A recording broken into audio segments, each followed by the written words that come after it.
पंचमः पाठः, जिसका नाम है वृक्षाः। वृक्षा अर्थात बहुत सारे पेड़। ये पाठ हमने पढ़ लिया, इसकी रीडिंग हमने कर ली है, इसका मीनिंग भी मैंने बता दिया, आप वीडियो में जा कर के उसको देख सकते हैं। तो आज हम इसके करेंगे प्रश्नोत्तर, ठीक है। तो चलिए बढ़ते हैं प्रश्नोत्तर की ओर। सबसे पहले अभ्यासः, जिसमें लिखा है वचनानुसारम रिक्त स्थानानि पूरयत। वचनानुसार रिक्त स्थान जो है वो पूरे करो। यथा का अर्थ है जैसे, एग्जाम्पल के रूप में यहाँ एक वचनम के नीचे लिखा है वनम, द्विवचनम के नीचे वने, बहुवचनम के नीचे वनानी। तीनों को पढ़ेंगे वनम, वने, वनानी। तो यहाँ जले लिखा है तो यहाँ क्या होगा, तो यहाँ होगा जलम। क्या होगा? जलम। तो आप यहाँ लिखेंगे जलम, उसके बाद में लिखा है जले, फिर अंत में लिखना आपने जलानी, ठीक है। तो ये आप फटाफट भर लो। ये बहुत इजी प्रश्न है, कोई इतना मुश्किल नहीं है। एक मैंने आपको भर के दे दिया, बाकी वाले आप खुद भरेंगे, ठीक है। ये बहुत आसान प्रश्न है। कैसे? यहाँ मूल शब्द है वन। क्या शब्द है? वन। यहाँ पर भी वन देख रहे हो आप, है ना। यहाँ पर भी वन देख रहे हो, तीनों जगह वन देख रहे हो। चेंजिंग क्या है, उनमें परिवर्तन क्या हुआ है? यहाँ पर माँ लगा है, यहाँ पर एक की मात्रा लगी है, और यहाँ पर आ की मात्रा और नी लगा है ना। तो आपने वैसे यही यहाँ पर भी यही चीज़ दिखनी। यहाँ से हमें पता चल जाएगा मूल शब्द क्या है। मूल शब्द है जल। क्या है? जल। एक ही मात्रा तो यहाँ जैसे लगी हुई है, यहाँ माँ लगा हुआ है, जैसे आनी लगा हुआ है ना। तो आपने यहीं से ये समझ जाना है। तो मूल शब्द लिखेंगे सबसे पहले, यहाँ जल लिखेंगे, यहाँ जल लिखेंगे, फिर यहाँ जल के साथ माँ लगा देंगे, यहाँ एक ही मात्रा लगा देंगे, यहाँ आ और नी लगा देंगे। ऐसे ये बिंबम है, ठीक है। इसमें मूल शब्द है बिंब। क्या शब्द है? मूल, बिंब। तो उसी के अकॉर्डिंग आप यहाँ पर भर दो। तो अब आगे बढ़ते हैं। यहाँ लिखा है यथा। यथा का अर्थ है जैसे। उदाहरण वृक्षम, वृक्षौ, वृक्षान, ठीक है। यहाँ मूल शब्द क्या है? वृक्ष। तीनों जगह वृक्ष ही दिखाई दे रहा है आपको, दिखाई दे रहा है ना। तो साथ में क्या जुड़ा हुआ है? यहाँ माँ जुड़ा है, यहाँ औ की मात्रा है, और यहाँ आ और ना। तो वैसे ही यहाँ पर मूल शब्द हमें पता लग गया। मूल शब्द है पवन, ठीक है। तो यहाँ पर होगा पवनऊ, यही होगा ना, पवनऊ, क्योंकि मूल शब्द तो हमें वहाँ से पता चल गया। तो यहाँ है पवनऊ। तो और यहाँ क्या होगा? यहाँ होगा पवनम। माँ ही तो लगेगा इसके साथ, यहाँ पर मूल शब्द के साथ। तो ये बच्चों बहुत आसान है, बहुत इजी प्रश्न है, जैसे छोटे बच्चों के लिए होते हैं वैसे हैं आपके लिए। तो आपकी कक्षा है 6, आपकी छोटी कक्षा नहीं है, आपकी बड़ी कक्षा है, लेकिन प्रश्न जो है इतने आसान आसान है। तो आप यहाँ पर भी भर दो, ठीक है। ये आपने भरना है आराम से घर में बैठ के। प्रश्न संख्या 2, यहाँ लिखा है कोष्ठकेषु, यानी कि कोष्ठक में, ये कोष्ठक है, ब्रैकेट, प्रदत्त शब्देषु, दिए गए शब्दों में उपयुक्त विभक्तिम योजयित्वा, उपयुक्त विभक्ति जोड़ करके रिक्त स्थानानि पूरयत, रिक्त स्थान भरो, ठीक है। जैसे यहाँ ब्रैकेट में इन्होंने लिखा है रोटिका, तो यहाँ रोटिका का उन्होंने कैसे लिख दिया? रोटिकाम। इसके ऊपर बिंदु लगा दी तो बन गया रोटिकाम। यानी कि अहम रोटिकाम खादामी, मैं रोटी खाता हूँ, या मैं रोटी खा रहा हूँ, मैं रोटी खा रही हूँ, ये होगा, है ना। मैं रोटी खाती हूँ, ऐसे होगा। तो यहाँ आपने भरना त्वम जल पीबसी, तो जल का क्या हो जाएगा? जल का हो जाएगा जलम, ऐसे बिंदु लग जाएगा इसके ऊपर। त्वम जलम पीबसी, तुम जल पीते हो। यह आना भी चाहिए आपको, इसका हिंदी में मीनिंग में आना चाहिए। छात्रः पश्यति, दूरदर्शन। छात्र देखता है, दूरदर्शन। दूरदर्शन नहीं होगा, दूरदर्शन होगा। इसके साथ में भी बिंदी लग जाएगी, जैसे यहाँ बिंदी लग गई वैसे यहाँ भी लगा दी हमने, यहाँ भी लगा दी। अब आगे बढ़ते हैं। यहाँ देखिए लिखा है वृक्षाः पिबन्ति, वृक्ष पीते हैं। क्या पीते हैं? पवनम, तो हवा पीते हैं, ठीक है, हवा पीते हैं। तो ताः लिखन्ति, ताः कथाम लिखन्ति, ठीक है, यहाँ बिंदी लग जाएगी, कथाम हो गया।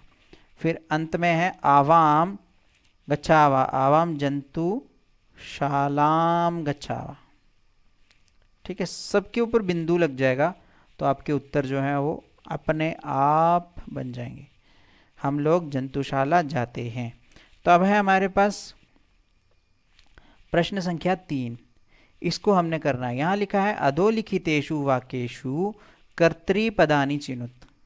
तो बच्चों आप वीडियो देख रहे हैं, वीडियो अंत तक देखना। आपके लेसन नंबर 5 के सारे प्रश्नोत्तर इसी एक वीडियो से ही हो जाएंगे। तो वीडियो के नीचे कमेंट करना और लाइक करना वीडियो को। इतनी मेहनत से हम वीडियो बनाते हैं, इसको देखना अच्छे से और नोटबुक पे लिखना। तो अब चलिए बढ़ते हैं आगे। यहाँ लिखा है वृक्षाः नवः शिरस्सु वहन्ति। वृक्ष जो हैं वो नवः, नवः होता आकाश, आकाश शिरस्सु सिर पर, वहन्ति उठाते हैं। तो आपने कर्ता पद को चुनना है। इसमें किसको चुनना है? कर्ता। तो यहाँ पर कर्ता कौन सा है ये आपने बताना है। जो कर्ता है उसको यहाँ पर लिखना। कर्ता क्या होता है? कर्ता को, जिसको हम लोग अंग्रेजी भाषा में सब्जेक्ट बोलते हैं। क्या बोलते हैं? सब्जेक्ट, यही बोलते हैं ना। वैसे ही हिंदी में कर्ता बोलते हैं, संस्कृत में कर्त्री बोलते हैं। तो इसकी सिंपल सी ट्रिक है, इससे ऐसे पता चल जाता है। जब हम कौन करके प्रश्न पूछते हैं ना, तो जो उत्तर आता है वो कर्ता होता है। तो इसका अर्थ है वृक्ष आकाश को सर पर उठाते हैं। तो कौन उठाते हैं? तो वृक्ष। तो पहले का उत्तर है वृक्षाः। क्या उत्तर है? वृक्षाः। ये लिखना आपने। पहले का उत्तर है वृक्षाः। अब आगे है विहगाः वृक्षेषु कूजन्ति। पक्षी पेड़ों पर कूकते हैं। तो कौन पेड़ों पर कूकते हैं? जो उत्तर आएगा वो है विहगाः। तो पक्षी विहगाः, बहुत सारे पक्षी। पयो दर्पणे, यानी कि पानी के शीशे में, पानी के दर्पण में, मिरर में, वृक्षाः स्वप्रतिबिंबम पश्यन्ति। ठीक है, पानी के दर्पण में वृक्ष अपने प्रतिबिंब को देखते हैं। देखते हैं अपना प्रतिबिंब पानी के शीशे में। कौन? तो वृक्षाः।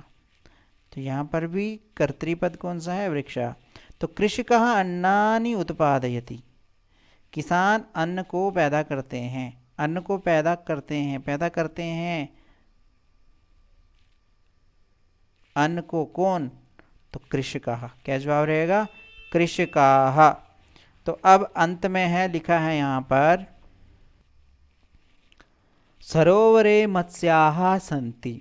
सरोवर बोलते हैं तालाब को। तालाब में मछलियाँ हैं। तो यहाँ पर क्या होगा हमारे पास? कर्ता मत्स्याः। ठीक है। तो अब देखो, यहाँ हमने जितने भी शब्द पढ़े, इन सब में जिनको हमने सर्कल किया, इनमें एक चीज़ कॉमन है, वो है विसर्ग, है ना। सब में विसर्ग है, ये चीज़ याद रखना। तो विसर्ग प्रथमा विभक्ति में बनती है, और प्रथमा विभक्ति जो है वो हमेशा कर्ता के लिए स्टैंड होती है। या नवः भी था, लेकिन नवः कर्ता नहीं है। ठीक है। अब आगे पहुंचे हम। यहाँ लिखा है प्रश्नानाम् उत्तराणि एक पदेन लिखत। प्रश्नों के उत्तर एक पद में लिखो, यानी कि वन वर्ड में उत्तर लिखो। तो पहला प्रश्न है वृक्षाः कैः पातालं स्पृशन्ति। वृक्ष किसके द्वारा पाताल को छू लेते हैं? तो किससे द्वारा? स्पृशन्ति पादैः। तो उत्तर क्या आएगा हमारा? पादैः। तो पादैः आप लिखेंगे, पहले का उत्तर है पादैः। ठीक है। या आप इस तरह से अच्छे अच्छे हैंडराइटिंग में, और भी प्यारा हैंडराइटिंग आप लोगों का, उसमें आप लिखेंगे इस तरह से पादैः। कविता देखेंगे ना तो वहीं आपको स्पेलिंग अच्छे से दिख जाएंगे। वृक्षाः किम रचयन्ति। पेड़ जो है वो क्या रचते हैं? क्या रचते हैं पेड़? वनम। किम रचयन्ति? वनम रचयन्ति। वनम। ठीक है। फिर आगे है विहगाः कुत्र आसीनः। पक्षी कहाँ पर बैठे रहते हैं? शाखा दोला। ठीक है। आगे है कौतुकेन वृक्षाः किम पश्यन्ति। आश्चर्य से वृक्ष क्या देखते हैं? स्वप्रतिबिंबम। अपनी बिंब को, अपने प्रतिबिंब को, अपनी शक्ल को पानी में देखते हैं ना जब, तो तब वो आश्चर्यचकित हो जाते हैं। तो अब आगे हमारा प्रश्न नंबर 5। यहाँ लिखा है समुचितैः पदैः रिक्तस्थानानि पूरयत। समुचित पदों से रिक्त स्थानों को पूरा करो। ठीक है, चलो पूरा करो। तो यहाँ ये तो विभक्ति है प्रथमा, और यहाँ एक वचनम द्विवचनम बहुवचनम लिखा है। तो चलिए प्रथमा विभक्ति का उन्होंने एक खुद करके दिखाया है, गजहा, गजऊ, गजाहा। ठीक है, वैसे ही आपने इसको भरना है। अब यहाँ मूल शब्द क्या है वो पता करना। सबसे पहले मूल शब्द है गज, है ना, तीनों जगह गज गज। तो यहाँ पर मूल शब्द रहेगा अश्व। तो अश्व के साथ ही विसर्ग लगे, अश्वाह बन गया। अश्व के साथ औ की मात्रा लगेगी अश्वऊ, और अश्व के साथ आ की मात्रा और विसर्ग लगेंगे अश्वाहा। बहुत आसान है। तो आप इस तरह से लिखेंगे अश्वऊ, फिर उसके बाद लिखेंगे अश्वाहा। ठीक है, तो उसके बाद यहाँ द्वितीया में लिखा है सूर्यम, सूर्यऊ, सूर्यान, है ना। तो यहाँ मूल शब्द क्या है? सूर्य। सब तीनों जगह सूर्य ही है ना, यहाँ भी सूर्य है और यहाँ पर भी सूर्य है। और इसके साथ अतिरिक्त क्या लगा? आ की मात्रा और ना, यहाँ औ और यहाँ माँ। अब यहाँ चंद्रान के लिए हमने एक वचन और द्विवचन लिखना है, ये द्वितीय विभक्ति है। अब मेरी एक वीडियो है बालक शब्द रूप को आसान तरीके से याद करने का तरीका, उस वीडियो को देखेंगे ना तो आपको ये वीडियो अच्छे से आ जाएगी। तो यहाँ आपने इसको भरना है। ठीक है, कैसे भरना है? मूल शब्द का तो हमें पता चल गया कि मूल शब्द है चंद्र। क्या है? चंद्र। जैसे सूर्य मूल शब्द था तो उसके साथ माँ लग गया तो बन गया सूर्यम, वैसे ही चंद्र मूल शब्द है तो चंद्र के साथ लग गया माँ तो बन गया चंद्रम। तो यहाँ चंद्रऊ क्या होगा? यहाँ पर चंद्रऊ। तो चलिए चंद्रऊ लिख दो इधर। और क्या, एकदम इजी तो है, कोई इतना मुश्किल नहीं है। आप वो वीडियो देखेंगे ना आपको एकदम अच्छे से याद हो जाएगा। तो अब यहाँ लिखा है मंडूकाभ्याम, तो यहाँ आ की मात्रा और भ्याम लगा है। ठीक है, ये यहाँ भी है और यहाँ भी है। जब ये दोनों जगह दिख रहा है हमें तो इसके पीछे वाला हो गया हमारा, इसके जो पहले लिखा है वो हो गया विडाल। तो यहाँ इसके पहले क्या लिखा? मंडूक। तो मंडूक यहाँ पर मूल शब्द है। मंडूक क्या है? मूल शब्द। वैसे ही विडाल यहाँ पर मूल शब्द है, देखो है ना, विडाल यहाँ पर भी और यहाँ पर भी। विडाल के साथ में क्या जुड़ा हुआ है? एना, विडाल एना, और यहाँ विडाल ही। तो यहाँ क्या होगा? मंडूकेना। क्या होगा यहाँ पर? मंडूकेना। तो यहाँ मंडूकेना। तो इसी तरह से आप, मेरे ख्याल से अब आपको समझ आ रहा होगा। तो यहाँ मंडूकई ही। ठीक है, अब आप इनको भरो, घर में बैठ के इनको अच्छे से भरो। वैसे ही है सर्पाय डैश सर्पेभ्यः। ठीक, यहाँ सर्प दिखाई दे रहा है, यहाँ पर भी सर्प दिखाई दे रहा है। दिखाई दे रहा है या नहीं दिखाई दे रहा है? दिखाई दे रहा है ना। तो यहाँ पर कुछ नहीं है, यहाँ पर भी कुछ नहीं है, लेकिन यहाँ पर क्या है? वानराभ्याम।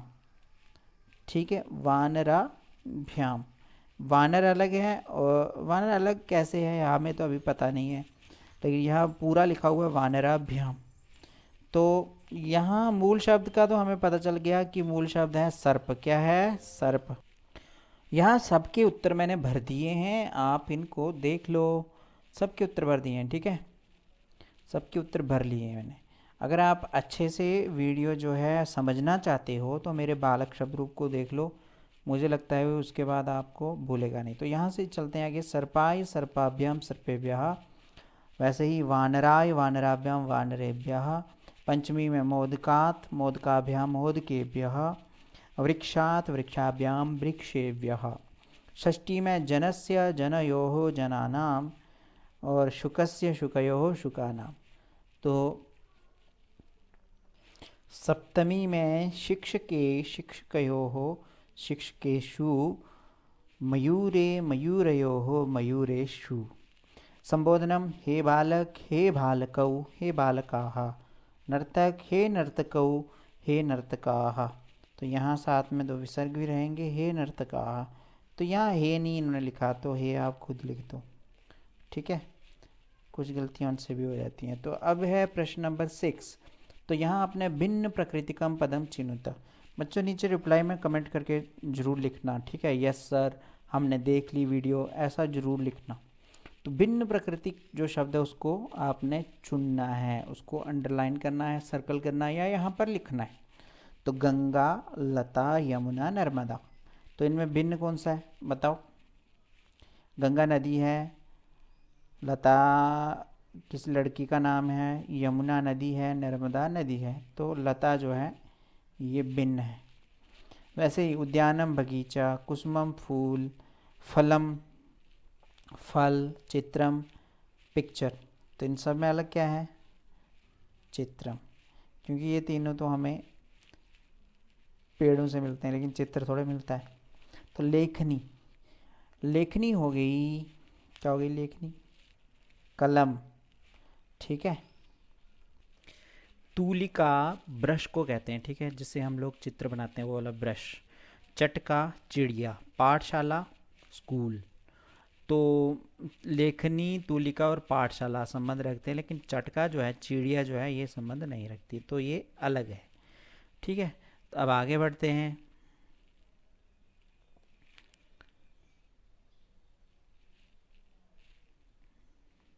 आम्रम, कदली फलम, मोदकम और नारंगम।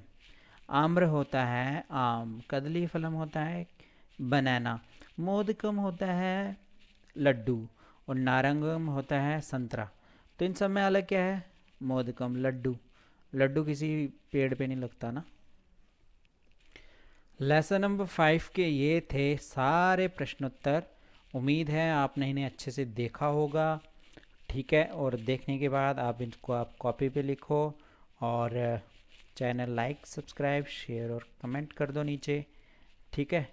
तो इसी तरह से हम बाकी वाले लेसन भी पढ़ेंगे। मेरी जितनी भी वीडियो हैं सब आप देख सकते हैं, सब स्टडी से रिलेटेड है, ठीक है। धन्यवाद।